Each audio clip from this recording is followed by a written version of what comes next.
Hello everyone, my name is ZoeDuan. You can call me Zoe.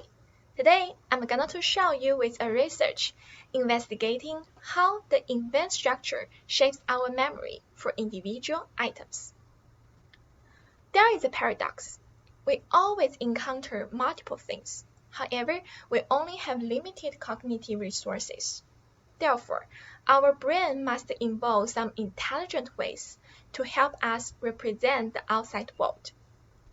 Except for selective attention, organization is also an effective way to save our energy. For example, you will group the objects on the first shelf and second shelf separately based on their perceptual proximity.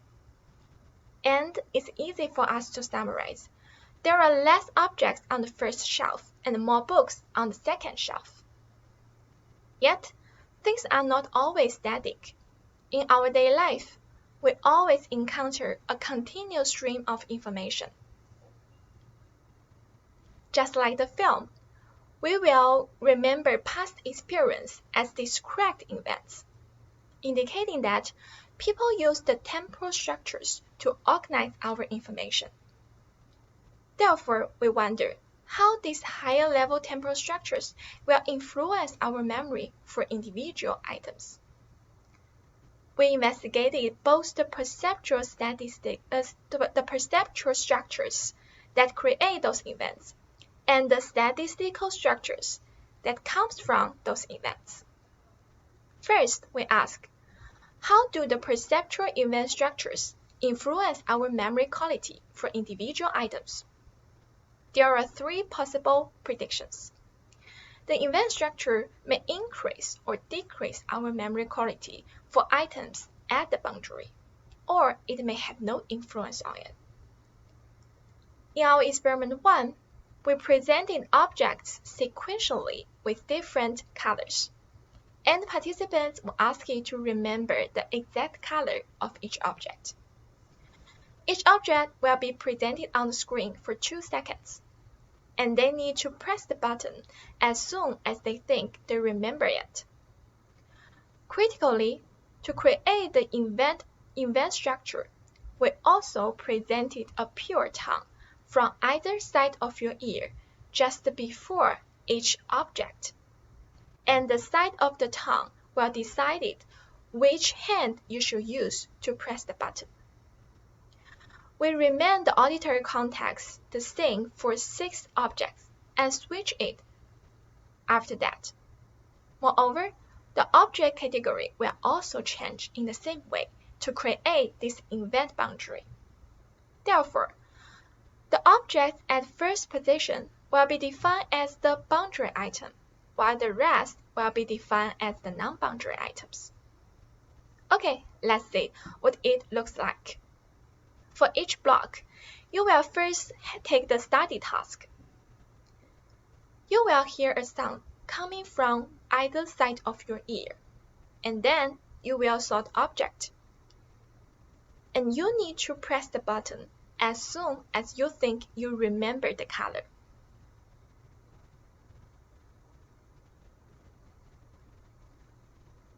And after 6 objects, this auditory context will change, as well as the object's category. And this procedure will repeat it for 6 events. After that, you will take 1 minute break, and then you should take the record task. The object will be presented on the screen with grid scale, and your task is to find the color of it on the color circle. To quantify the memory quality for each item, we calculated the mean absolute error and compare it with different conditions. From this picture, we can see the errors for items at the first position is significantly higher than the rest. And then we define the first position as boundary item, while the rest as non-boundary items, and compare the memory performance between boundary and non-boundary items. And we found a boundary cost here, meaning that the event boundary will decrease our memory for individual items at the boundary. And then we ask, how do the abstract statistical structures influence our memory quality for individual items? And how do these two structures interact with each other? The procedure in experiment 2 is exactly the same as experiment 1, except that the colors were chosen from a VWMS distribution. For example, we will first choose the gist mean for the event, and the object color will be sampled from this distribution with a kappa set as 4. Then, to quantify how the gist mean will influence our memory for individual items, we unify the direction of the arrows. That means the positive arrow represents the bias toward the gist mean, and the negative arrow represents the bias away from the gist mean. From those arrow distribution and the quantified bias, we can see there is a significant bias toward the gist mean for every position. And to compare it with experiment 1, we also calculated the bias toward the event mean in experiment 1, which is calculated by averaging every color within an event, and there is no bias toward it. These results indicated that the statistical summary had impact on our memory for individual items, which is the memory bias toward the gist mean. Then we wonder, what's the benefit for those bias? We first compared the overall performance between experiment 1 and experiment 2 and found an increase on our memory performance in experiment 2 with those gist mean. Then, we also tested the boundary effect in experiment 1 and found that they just disappeared in our experiment 2, indicating that the statistical summary can override the effect of boundary cost.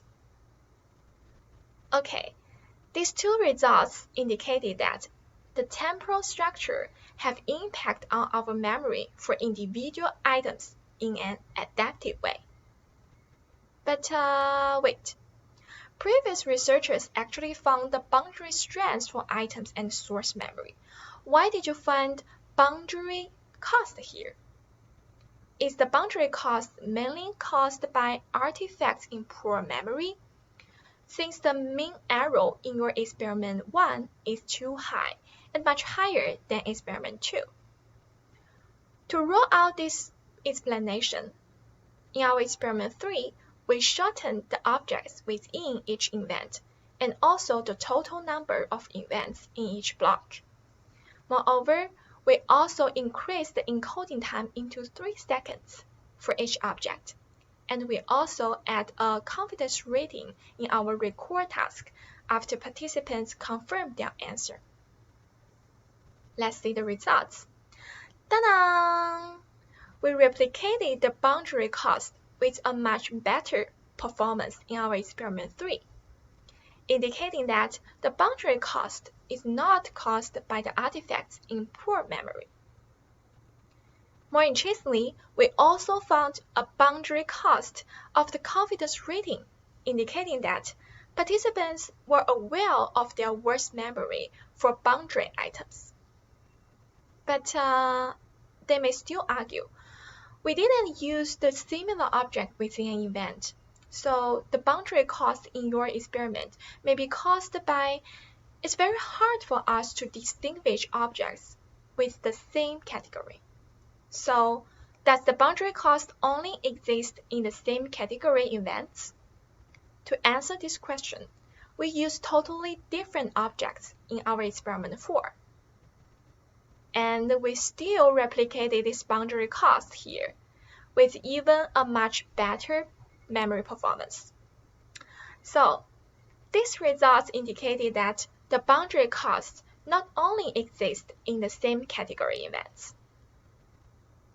Okay, to sum up what we have learned until now, we found that the temporal structures, including both the perceptual and the statistical structures, have impact on our memory for individual items. The event boundary will decrease our memory performance for the item at the boundary. And actually, we can aware of it.